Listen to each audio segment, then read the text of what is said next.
My name is Willa Thorne. I'm 22, a graduate of a top-tier university. I also have a severe allergy to foolishness, which makes small talk and office politics my personal nightmare. Socializing is not on my agenda. Because of this, I've happily adopted the lifestyle of a professional mooch, living comfortably off my parents' wealth. My mother, Vivian Shaw, a constant presence on the Forbes rich list, finally decided she'd had enough of me. Her solution: she shoved me onto the set of a corporate reality TV show, claiming it would teach me some real-world skills and correct my supposed attitude problem. So, there I was, flip-flops on my feet, standing outside the designated office building for the show. A girl in a poofy white dress was blocking the entrance turnstile, completely absorbed in her own little performance. Behind her, a growing crowd of employees waited silently, ticking away precious minutes before being officially late. I tried to politely nudge her. She screamed at me. "So what if I'm in a way?" she demanded, hands on hips. "My dad owns this company. I can stand wherever I want." "Wait, what?" "My dad has an illegitimate daughter." I immediately texted my mother. "Your Majesty, I think Dad has a secret daughter. Prepare for war." The girl had turned badge tapping into a sport. She'd scan, the turnstile would open. She wouldn't move, it would close. And then she'd scan again. On and on around her. The employees' faces were pale with frustration, their eyes screaming, "Time is money." My blood pressure spiked. I inhaled deeply, muttered, world peace 3 times under my breath, and tapped her shoulder. "Excuse me, could you step through? Everyone's going to be late." She gave me a haughty glance. "Who do you think you are? Do you know who I am?" I clenched my fists. Who you are doesn't matter. Blocking the way does. Her answer was identical to before. Dad owns the company. I can do whatever I want. My mind spun. My father has another daughter. My mother, the queen of our household, was under threat. Was my own title as crown princess in jeopardy? A timid intern wearing glasses tugged on my sleeve. "Just leave it," she whispered. "That's Mimi Monroe. Her dad is Mr. Thorne, the show's main sponsor. He's funding the whole season just to make her famous." Mimi's privileged status became clear. Just then, a sharp, impeccably dressed woman arrived. Miss Hayes, my father's executive secretary. "Miss Monroe, Mr. Thorne is waiting for you in his office." Mimi's arrogance swelled as she pointed at me. "Miss Hayes, this person was bullying me." Miss Hayes turned on me instantly. "Which department are you with? Your name? Harassing Miss Monroe on your first day. Are you trying to get yourself fired?" Interesting. A woman who'd known me for years now treated me like a stranger. I smiled politely. "I'm Willa Thorne, an intern on the show. I wasn't harassing anyone, just pointing out basic etiquette." Mimi pouted. "I am etiquette. Fire her." Miss Hayes hesitated, glancing at the cameras. "It's live, Miss Monroe. Let's go inside first." Mimi finally relented, flanked by her obedient secretary. The employees surged forward. The glasses-wearing one intern whispered, "You just made an enemy of the princess and her top cuddlier." I shrugged. In for it? The show was just getting started. I texted my mother, "Mom, major family drama. Your marital status and my inheritance are at stake." Vivian's reply was immediate. "Explain, or your allowance is dead." I summarized the Mimi Monroe situation. After a long pause, she texted, "Hold your position. Observe. Report new developments. Remember, you're the legitimate heir. Act like it." "Legitimate heir?" I muttered, smiling. "Very well, let's see who dares challenge my mother." Inside, the show's director gave interns a quick briefing and assigned roles. I was sent to marketing. Mimi. She stayed in the chairman's office with her daddy. My mentor, a kind woman, guided me through the office. Passing the chairman's office, I saw Mimi lounging, legs crossed, commanding Miss Hayes to peel an apple for her. Miss Hayes obeyed with patient precision, as if caring for a child rather than a spoiled heiress. I scoffed internally. A tall, handsome man carrying files walked past. Mimi's eyes lit up like a predator spotting prey. "Hey, handsome, stop." The man paused politely. "Miss Monroe, can I help you?" "What's your name? Which department? Do you have a girlfriend?" She fired off, practically drooling. His jaw twitched. "I'm Leo, tech department. I'd rather not discuss my personal life." Leo, my cousin. My mother had planted him in my father's company to keep tabs. Perfect. Mimi ignored professional boundaries, reaching for him. I stepped in, pulling Leo behind me. Miss Monroe, workplace harassment is illegal. She screamed, furious. Willa, do you want me to have my dad fire you? I'm sure he could, I said sweetly. But maybe check the laws first. It's not just me who could get in trouble. It could be you. Her tantrum ended as Miss Hayes dragged her away, shooting me a death glare. Leo exhaled in relief. Thanks, Wills. No problem. Send me the security footage, I said. Evidence for later. He nodded, understanding immediately. The glasses-wearing one returned, eyes sparkling. You're brave. First person I've seen stand up to Mimi Monroe. I just smiled. That was nothing. Just the appetizer. I scoured the internet for any information on Mimi and her mother. Nothing. They seemed to have appeared out of thin air. Switching tactics, I researched my father, Marcus Thorne. 3 years ago, after a fallout with my mother, he'd staged a midlife rebellion, leaving only Oracorp under his control. He had rebuilt the company, but I never imagined he'd stash away a mistress and a daughter along the way. The next morning, the office saw an unexpected arrival. Chloe, my childhood best friend, strutted into marketing in 4-inch heels, her new title proudly displayed, Sales Director. I nearly dropped my jaw. In the conference room, she ran a meeting with calm authority, her logic razor-sharp, her presence commanding. This was a far cry from the Chloe I remembered, the one who used to drink too much and cry on my shoulder. Afterward, I pulled her into the break room. What's going on? Did Aunt Vivian send you here? I asked. Chloe rolled her eyes and touched up her lipstick, a bold, limited edition shade that matched her aura of confidence. What do you mean, sent me? I didn't need anyone to get this job. Oracorp pays well. I earned it myself. I nodded appreciatively. Nice lipstick. Of course, she said with a flourish. It wasn't easy getting my hands on it. Our conversation was cut short by a familiar, obnoxious voice. Hey, that lipstick. I want it, Mimi. She had crept up behind us, eyes locked greedily on Chloe's lipstick. Chloe frowned and stashed it back in her bag. Sorry, this isn't for sale. I don't care, I saw it, so it's mine.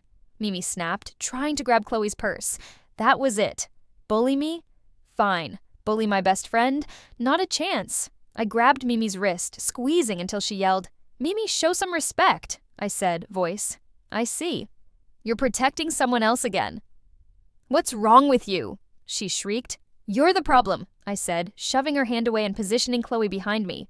If you want something, buy it yourself. Theft isn't impressive. Oh, and judging by your reaction, you probably wouldn't even recognize the brand. Her face flushed. She stammered incoherently. A small crowd of coworkers had gathered, watching with wide eyes. Humiliated, Mimi lunged for Chloe's bag, toppling it. The lipstick rolled across the floor. She grabbed it, twisted it open, and smeared a thick line across the back of her hand before tossing it aside. If I can't have it, no one can, she growled. Chloe's eyes welled with tears. This wasn't just a lipstick. It was her reward for hard work. Rage surged through me. I approached slowly, raised my hand, and delivered a clean slap across her cheek. The room went silent. That, I said lowly, was to teach you manners. Apologize.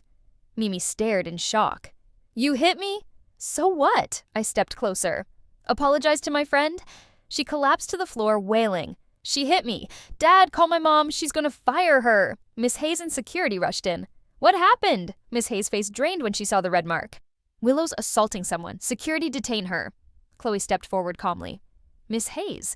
This started when Miss Monroe tried to steal and destroy my property. Willow was protecting me.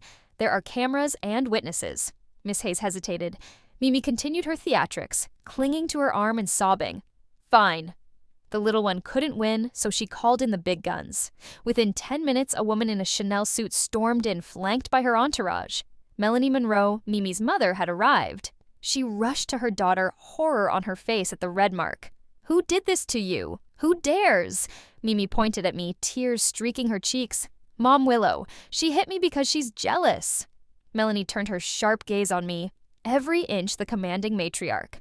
Yes, I hit her, I said calmly. She tried to steal my friend's property and destroy it. Manners clearly escaped her. Melanie laughed coldly. Such a bold little thing. You dare lecture my daughter? This isn't over. You will kneel and apologize, then leave Oracorp. I fought back laughter. Kneel? On whose authority? She slammed a small red booklet onto the table. On this, I am Marcus Thorne's legal wife, chairman's wife of Oracorp. Now, obey. Gasps rippled through the room. The rumors were true. Mr. Thorne had remarried. Colleagues' expressions shifted from sympathy to amusement. They thought because I had offended the future chairman's wife and her daughter, I was doomed. Miss Hayes stepped forward, disappointment etched on her face. Willow apologized to Mrs. Thorne and Miss Monroe immediately. I could barely contain my laughter. Legal wife. My mother and Marcus had never finalized their divorce. Bigamy is illegal. I pulled out my phone and filmed the certificate. Mrs. Monroe, is this really a marriage certificate? Perhaps the public should decide if your claims are legitimate. Melanie's color drained. Nonsense. Marcus and that old wife are done. We're truly in love. I scoffed. Truly in love. So in love you forged documents. Bigamy and forgery are crimes, she sputtered. You're slandering me. Easy to check with the county records, or just ask Marcus himself. I said just then a deep, familiar voice rang from the doorway. What's all this shouting? What's happening? Marcus Thorne, my absent father of 3 years, had finally made his dramatic return. Marcus showed up dressed like he was heading to a board meeting. His suit crisp, his hair arranged with a kind of care that comes from trying too hard. Even so, the panic flickering in his eyes betrayed everything he wanted to project. The second Melanie spotted him, she launched herself toward him as if salvation had arrived. Marcus, thank goodness. You need to help us. This new intern hit our daughter, and now she's saying our marriage certificate is fake. You have to defend us. Marcus looked at me, his eyes full of conflict. He opened his mouth, closed it again, then straightened his shoulders and snapped.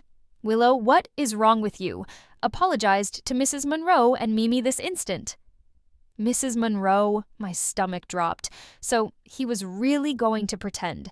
He would even deny his own child. The employees nearby began whispering. She has the same last name as the chairman. Are they related? If they were close, he wouldn't be calling that woman Mrs. She must be some broke relative trying to cling to the family. She's done for. The chairman's wife and real daughter are right here. There's no way she can win this. Mimi and Melanie shared smug little smiles. I looked Marcus dead in the eye, my voice steady and ice cold. You're absolutely sure you want me to apologize to them? He refused to meet my gaze. If you make a mistake, you apologize. That is how things work.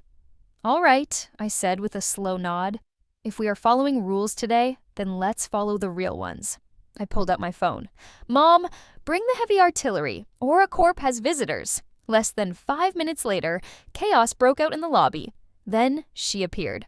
A woman in a black trench coat marched through security like she owned the place. She carried a gleaming metal baseball bat in one hand, swinging it lightly as if she were warming up for practice. My mother, Vivian Shaw. The entire office froze. Vivian slid off her sunglasses, revealing a breathtaking face sharpened by intelligence. Her gaze swept the room, then locked onto Marcus with surgical precision. Marcus, she said quietly, her red lips barely moving. The softness of her tone only made it more terrifying. You have grown bold. Marcus, who had been acting high and mighty moments earlier, shrank in on himself. His complexion went ghost white, and his knees wobbled. Vivian, why are you here? He looked like a dog caught stealing food. The crowd was stunned, including Melanie and Mimi, who looked like their souls had left their bodies. Vivian walked straight toward Melanie, each step deliberate. She was much taller, and when she looked down at the woman, it was with the disinterest one usually reserved for a pest. So, Vivian said, you must be the mistress. Melanie flinched and stumbled back. Who are you? She whispered. Vivian smiled, cool and sharp. She lifted her bat and tapped the counterfeit certificate on the table. I'm the original wife, the one you called a washed-up old hag. The office erupted in gasps. Original wife. This towering, gorgeous force of nature was the chairman's real wife. Melanie went pale as paper, unable to speak. Vivian shifted her attention to Marcus, then pointed the bat at Mimi. And this one, is she the child you supposedly had with the nanny? Marcus nearly choked. He flapped his hands in a panic. No, absolutely not.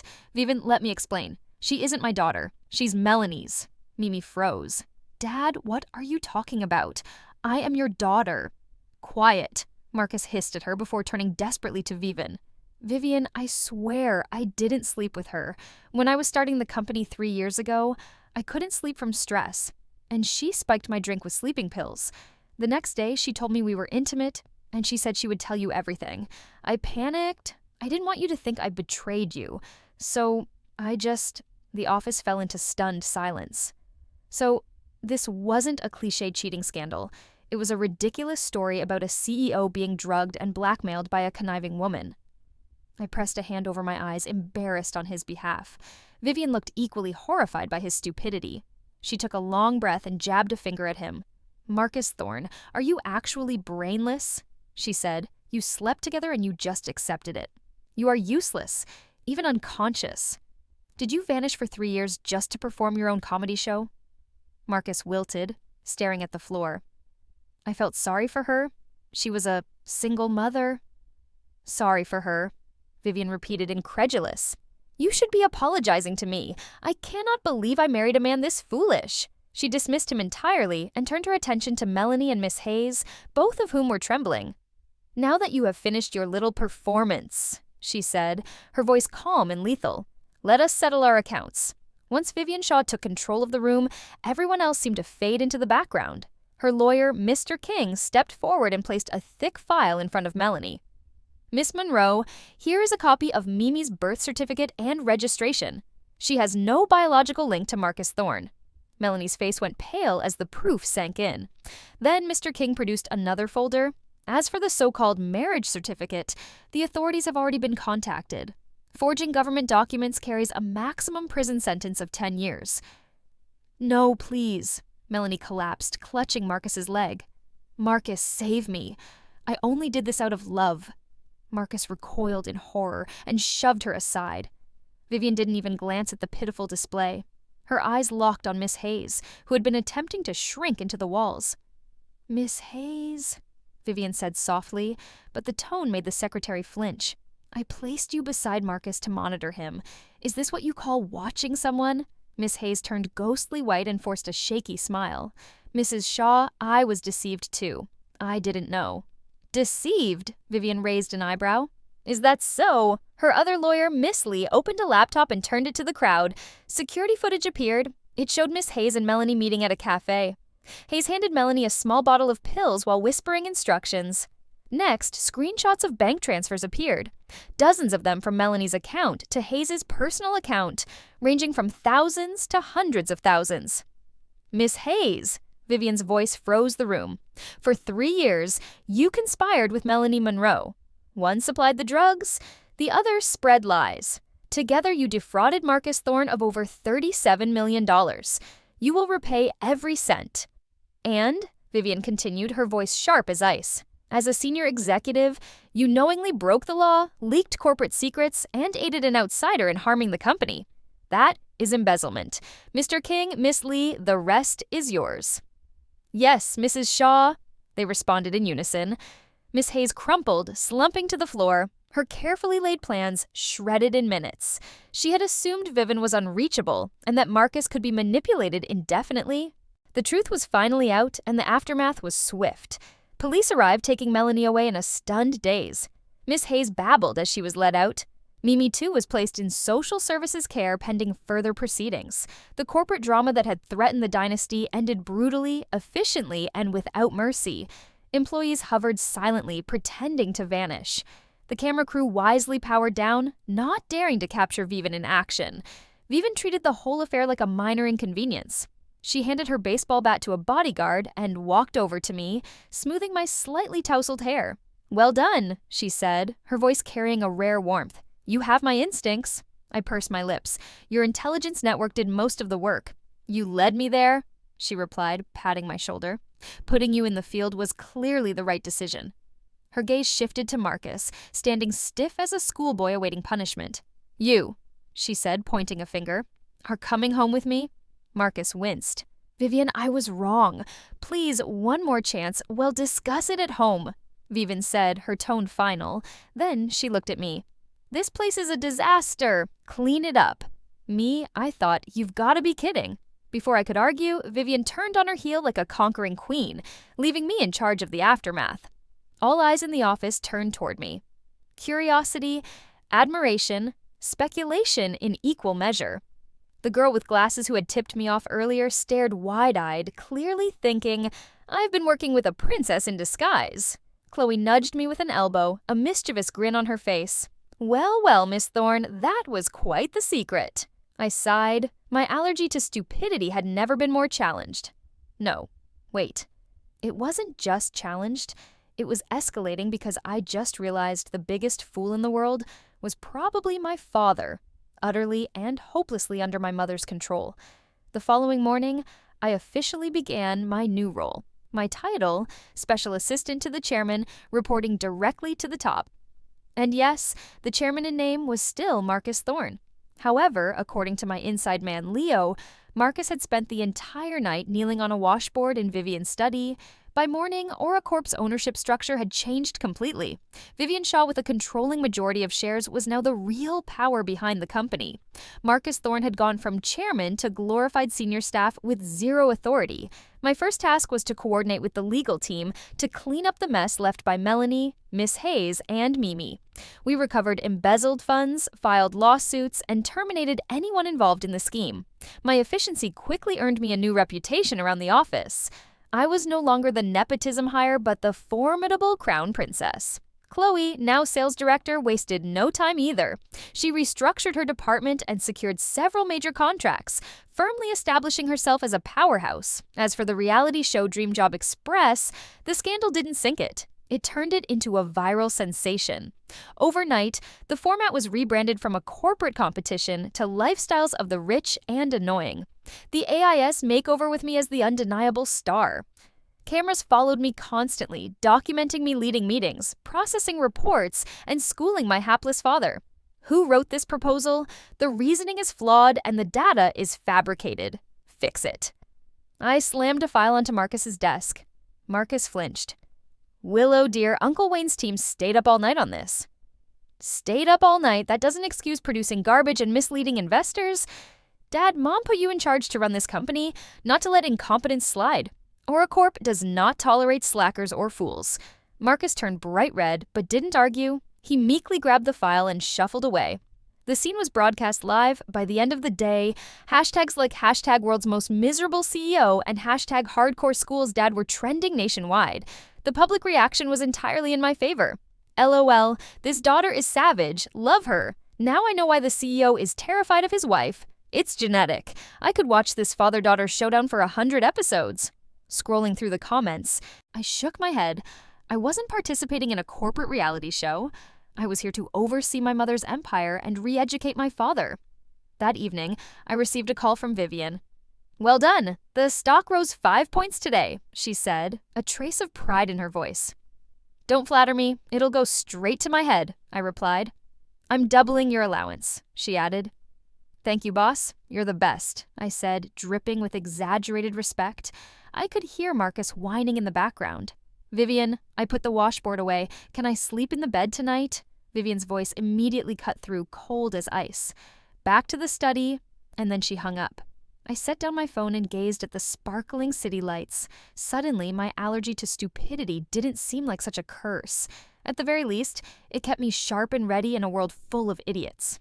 After all, protecting my mother's empire and securing my inheritance was a full-time battle.